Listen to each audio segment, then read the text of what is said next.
النهارده هنعمل مع بعض احلى كيكه بالعسل. بس الكيكه ديت بعيدا عن الرواني، لان احنا مش هنحط فيها دقيق بسبوسه ولا دقيق سميد ولا اي حاجه من كل الحاجات دي. هنعملها بالطريقه العاديه جدا جدا، وطعمها اروع بكتير من الطريقه بتاعه الرواني. بصراحه حلوه قوي قوي، وانا واحده من الناس يعني بحب اشتريها او من محلات الحلويات. لما بكون بشتري حلويات بحب اجيبها، لان بتبقى حلوه قوي وبتبقى لذيذه غير التانية خالص. اول حاجه كده هنعملها مع بعض، هنعمل المكونات بتاعتنا اللي انتوا شايفينها قدامكم دي: اللبن والبيض والبيكنج باودر او الكيك شيف، وهنا عندي السمنه على زيت كده اهو. اول حاجه هاخدها في الخلاط، هنزل كده اهو بنص كوبايه من السكر، ومش هكتر السكر لان انا هسقيها شربات.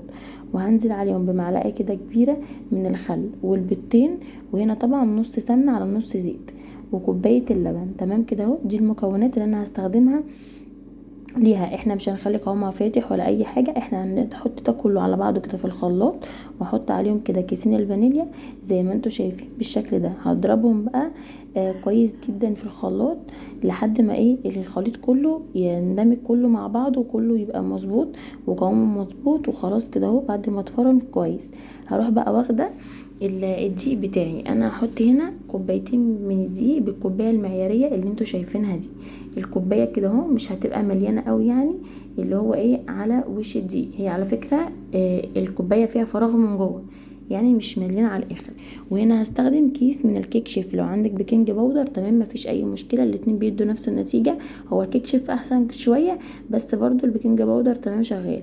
وحطيت عليهم كده اهو ذره من الملح. هقلب بقى المواد الجافه دي كلها مع بعض بالشكل اللي انتوا شايفينه ده. هو اهم حاجه ان انا اقلبها، وبعد كده هنزل بقى بالخليط، ايد بتقلب وايد نازله بالخليط لحد ما انزله كله على الكيك بتاعي الدقيق يعني. واعمل الخليط زي ما انتوا شايفين كده.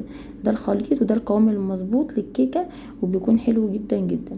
هنا بقى عندي الصينيه دي كانت مقاس 26، مبدراها كده يعني، دهنها بالسمنه، بعد كده رشه كده من الدقيق وبطنتها وخليتها كده زي ما انتوا شايفين. هفضي بقى الخليط بتاعها وانا مشغله الفرن ومسخناه على درجه حراره 180. انا بحب استخدم درجه الحراره دي عشان بتديني نتيجه حلوه في الكيك بتاعه ومش بيهبط معايا. على ما الكيكه تستوي هنعمل الشربات بتاعها بنفس الكوبايه المعياريه. هاخد منها كده اهو السكر. انا مش هسكر قوي الدنيا عشان مش بحب الحاجات المسكره اوفر. تمام. برضو لما جينا عملنا الكيكه ما عملناهاش ما حطيناش فيها سكر كتير. تمام. هنا حطيت كده كوبايه ونص من السكر بالكوبايه المعياريه، مش هحط اكتر من كده بصراحه عشان ما يبقاش معايا مسكر قوي. وهنزل عليهم كده اهو بكوبايتين وربع كده اهو من السكر، وقلبتهم كويس جدا على البارد، ورفعتهم على النار لحد ما غلوا. حطيت عليه نص ليمونه، وما خليتش الشربات بتاعي تقيل خالص ولا حاجه، وخفيف زي شربات البسبوسه. بعد كده طفيت عليه، وكانت الكيكه بتاعتي اختبرتها بالخله وكانت استوت، وكانت بالشكل اللي انتوا شايفينه الجميل ده.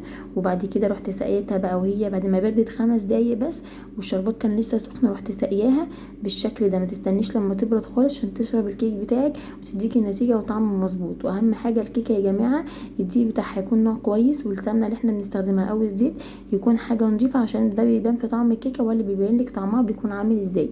بعد بقى سقيتها قطعتها بقى وقلت اسقيها تاني عشان تشربها كلها من جوه وتبقى كلها غرقانه كده في العسل، وشكلها يكون لذيذ، وقصدي طعمها ولا يكون لذيذ زي شكلها كده اهو بالظبط.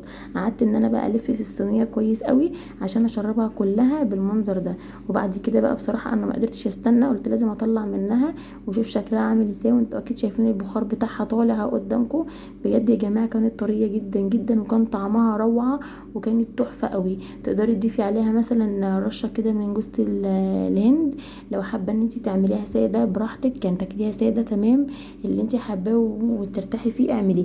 بس انا بصراحه اول حاجه طلعتها رشيت عليها وكلت منها كده حتتين عشان كانت جميله قوي بصراحه. وانا اصلا بحب جوز الهند، لكن لو انت مش حابه دي خطوه اختياريه تقدري انك ما تضيفيهاش. ان شاء الله الوصفه تكون عجبتك وتكون سهله وسريعه بالنسبه لك، واتمنى ان انت تكوني استفدتي منها. ولو عملتيها يا ريت تقولي رايك بقى في الكومنتات، وما تنسيش لايك للفيديو واشتراك للقناه، ويا ريت تفعلوا الجرس عشان اي جديد اعمله يوصل لكم على طول. واشوفكم بقى في فيديو جديد بوصفة جديدة. باي باي.